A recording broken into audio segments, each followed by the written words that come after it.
Hello मेरे प्यारे दोस्तों। तो एक बार फिर से स्वागत है आपका अपने यूट्यूब चैनल वर्क्स वंडर में। तो आज हम बात करेंगे इस्टेब्लिशमेंट एंड फाइनेंस रूल के बारे में।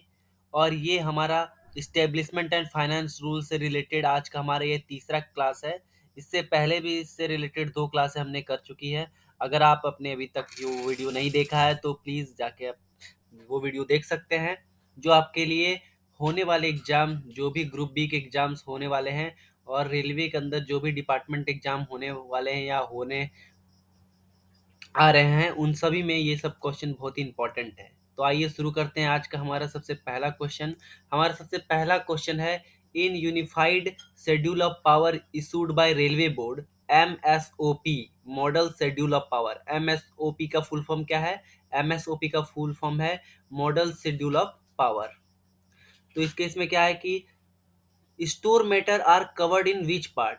मॉडल शेड्यूल ऑफ पावर जो इंडियन रेलवे द्वारा इशूड है, तो उसके द्वारा जो स्टोर मैटर है वो किस पार्ट के अंडर आता है? तो वो पार्ट डी के अंदर आता है। तो आइए हम देखते हैं कि मॉडल शेड्यूल ऑफ पावर के अंदर कौन कौन से पार्ट है और वो किस किस मैटर से रिलेटेड होते हैं। तो हमारा सबसे पहला जो पार्ट ए है वो आता है वर्क्स मैटर के अंदर। पार्ट ए जो आता है वो किसके अंडर आता है? वर्क्स मैटर के से रिलेटेड देखता है। पार्ट बी जो है वो मेडिकल मैटर्स को देखता है। पार्ट सी जो है वो मिसलेनियस मैटर्स को देखता है। पार्ट डी जो है वो स्टोर मैटर्स को देखता है। पार्ट ई कॉमर्शियल मैटर को देखता है। पार्ट एफ इस्टेब्लिशमेंट मैटर को देखता है। और जो पार्ट जी है वो सिक्योरिटी से रिलेटेड मैटर्स को देखता है। तो जो मॉडल शेड्यूल ऑफ पावर्स है उसमें पार्ट ए से लेके पार्ट जी तक है, जिसमें अलग अलग पार्ट में अलग अलग डिटेल्स में दी गई है। तो एक बार फिर से हम लोग रिपीट करते हैं। पार्ट ए में जो है वो वर्क्स मैटर है। Part B medical matters. Part C miscellaneous matters. Part D store matters. Part E commercial matter. Part F establishment matter. और जो पार्ट जी है वो सिक्योरिटी मैटर से रिलेटेड है। अब हम नेक्स्ट क्वेश्चन की तरफ देखते हैं। क्वेश्चन पूछा गया है, which of the following does pertain to audit.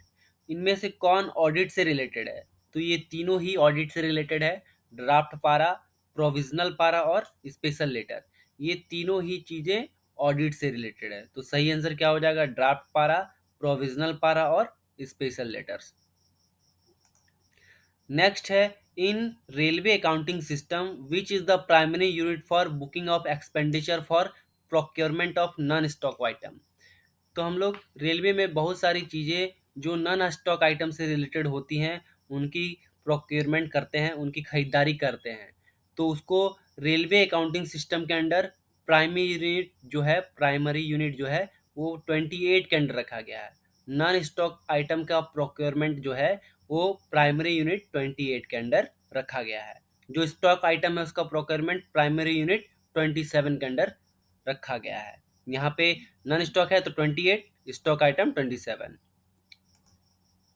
Next question है, under which rule of railway service conduct rule private trade और एम्प्लॉयमेंट इज प्रोहिबिटेड। तो क्वेश्चन पूछा गया है, रेलवे सर्विस कंडक्ट रूल का कौन सा रूल ये बताता है कि कोई भी किसी भी तरह का प्राइवेट ट्रेड करना एम्प्लॉय के लिए प्रोहिबिटेड है, निषेध है।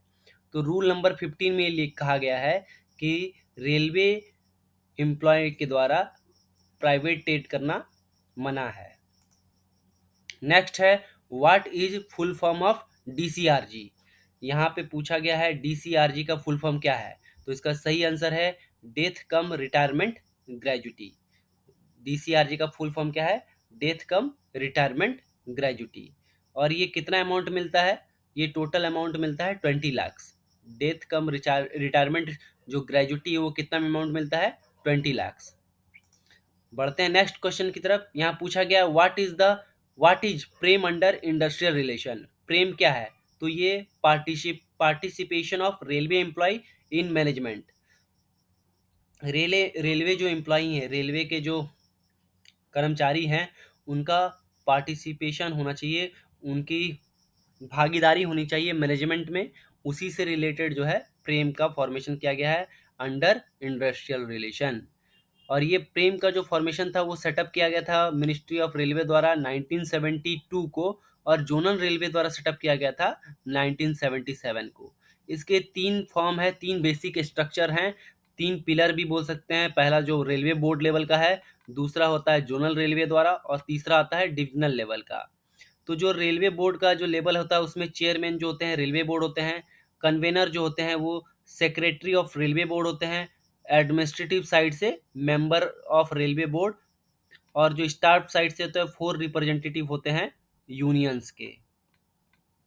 उसी प्रकार जो जोनल रेलवे का लेवल का होता है उसमें चेयरमैन कौन होगा, ऑब्वियस सी बात जीएम होगा, कन्वेनर होगा डिप्टी जीएम, एडमिनिस्ट्रेटिव साइड से एजीएम और पीएचओडीज आते हैं, और स्टाफ साइड से 4 रिप्रेजेंटेटिव होते हैं यूनियन के।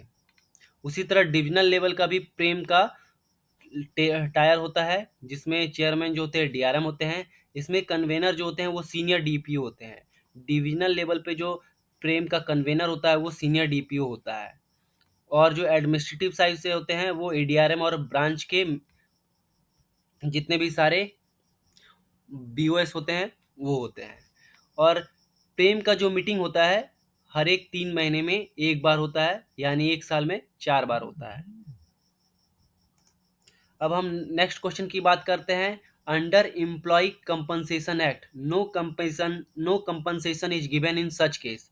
किस केस में रेलवे एम्प्लॉय को कंपनसेशन नहीं दिया जाएगा? अगर कोई भी एम्प्लॉय नशे की हालत में मिलता है eight the time of accident, दुर्घटना के दौरान कोई भी एम्प्लॉय अगर नशे की हालत में मिलता है तो उसे रेलवे कंपनसेशन एक्ट द्वारा कंपनसेशन नहीं दिया जाएगा। तो इसका सही आंसर होगा employee being under the influence of liquor at the time of accident. अब नेक्स्ट क्वेश्चन की तरफ बढ़ते हैं। क्वेश्चन है a railway servant is credited with a leave on average pay as under. तो रेलवे एम्प्लॉय का जो लीव ऑन एवरेज पे है वो किस प्रकार क्रेडिट होता है? तो ये 15 डेज ऑन 1 जनवरी को क्रेडिट होता है और 15 डेज क्रेडिट होता है 1 जुलाई को।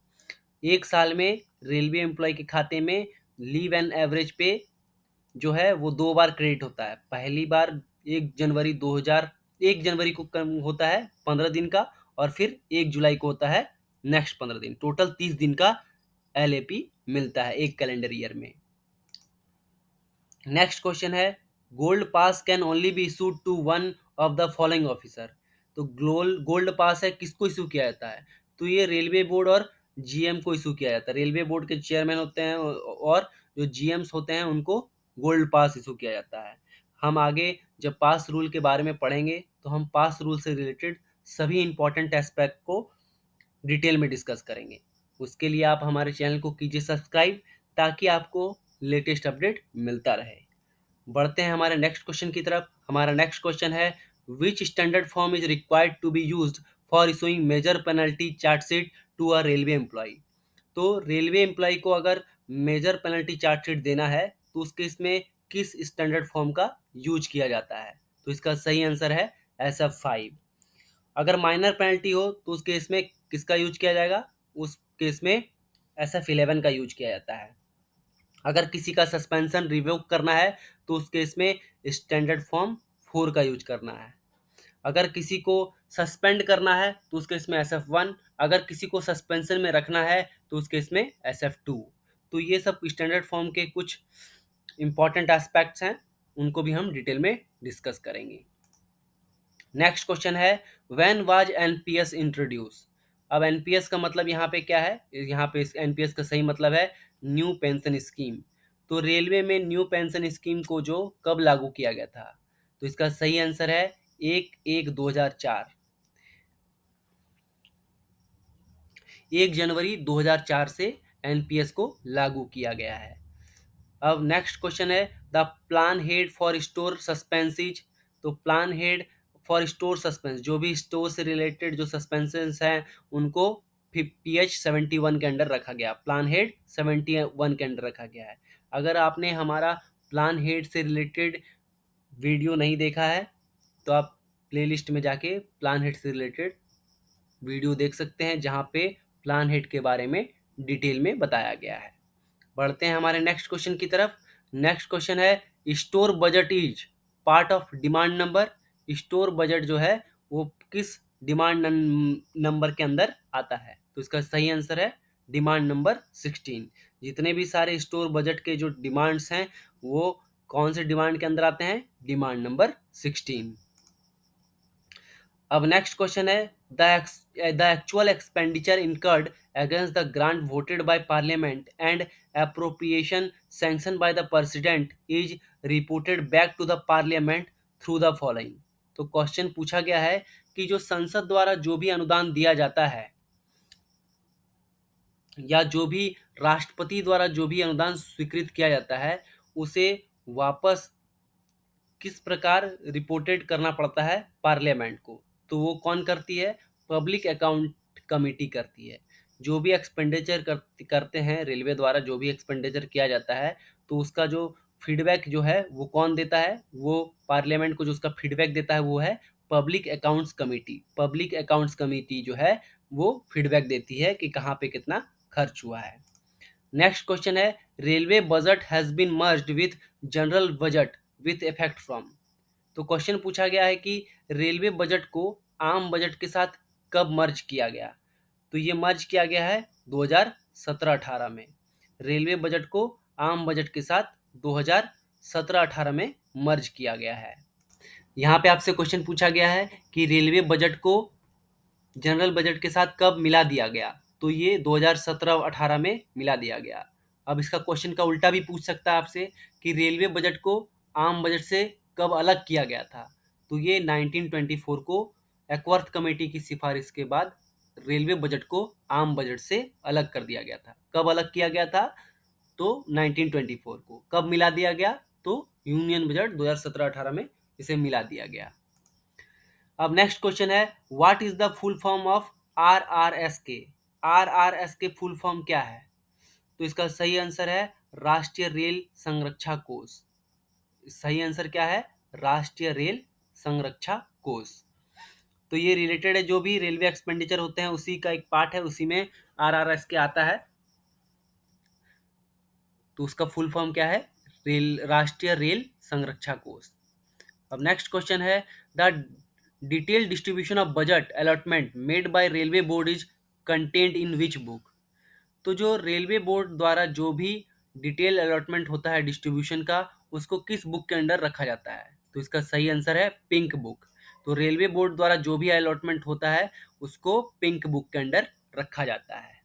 जो भी काम होता है उसको पिंक बुक के अंदर रखा जाता है। अब नेक्स्ट है, the SV seat prepared by stock verifier is in the form of. तो स्टॉक वेरीफायर के द्वारा जो SV सीट बनाया जाता है उसका फॉर्म नंबर क्या है? तो उसका फॉर्म नंबर है S1260, S1260, S1260। Stock verifier द्वारा SB सीट। अभी आप क्वेश्चन पूछेंगे SB सीट क्या होता है? तो SB सीट होता है stock verification seat. SB seat का फुल फॉर्म क्या होता है? Stock verification seat. इसमें क्या करते हैं? इसमें क्या करते हैं, जो भी फिजिकली काउंटेड क्वांटिटी है recorded in stock verification seat, हम लोग इसमें क्या करते हैं, जो भी फिजिकल क्वांटिटी ऑफ स्टॉक है उसका वेरिफिकेशन करते हैं इस सीट में। Stock verification is done by actual counting, waging and measuring of items. Stock verification seat में हम कैसे काउंट करते हैं? इसमें हम एक्चुअल नंबर का काउंटिंग करते हैं, उसका मेजरमेंट करते हैं, उसका वेट का मेजरमेंट करते हैं और उसमें लिखते हैं, और जो भी वैल्यू लेजर में रिकॉर्डेड है उससे हम उसको मैच कराते हैं। नेक्स्ट है, the difference between sale value and book value of scrap item will be booked to. तो जो डिफरेंस है सेल वैल्यू और बुक्ड वैल्यू, जो भी रेलवे के अंडर जो सेल वैल्यू है और उसका जो बुक वैल्यू है किसी भी स्कार्प आइटम का, तो उसको हम लोग किसके अंदर बुक करते हैं? उसको हम बुक करते हैं स्टॉक एडजस्टमेंट अकाउंट। किसके अंडर बुक करते हैं? Stock adjustment account. तो इसका सही आंसर क्या हो जाएगा? Stock adjustment account. तो थैंक यू दोस्तों, मिलते हैं आपसे अगले वीडियो में। तब तक के लिए चैनल को सब्सक्राइब। अगर ये आपको वीडियो अच्छा लगा तो ज़्यादा से ज़्यादा शेयर कीजिए और लाइक कीजिए ताकि हमें मोटिवेशन मिलता रहे और हम आपके लिए ऐसे ही इंफॉर्मेटिव वीडियो पहुंचाते रहें। Thank you.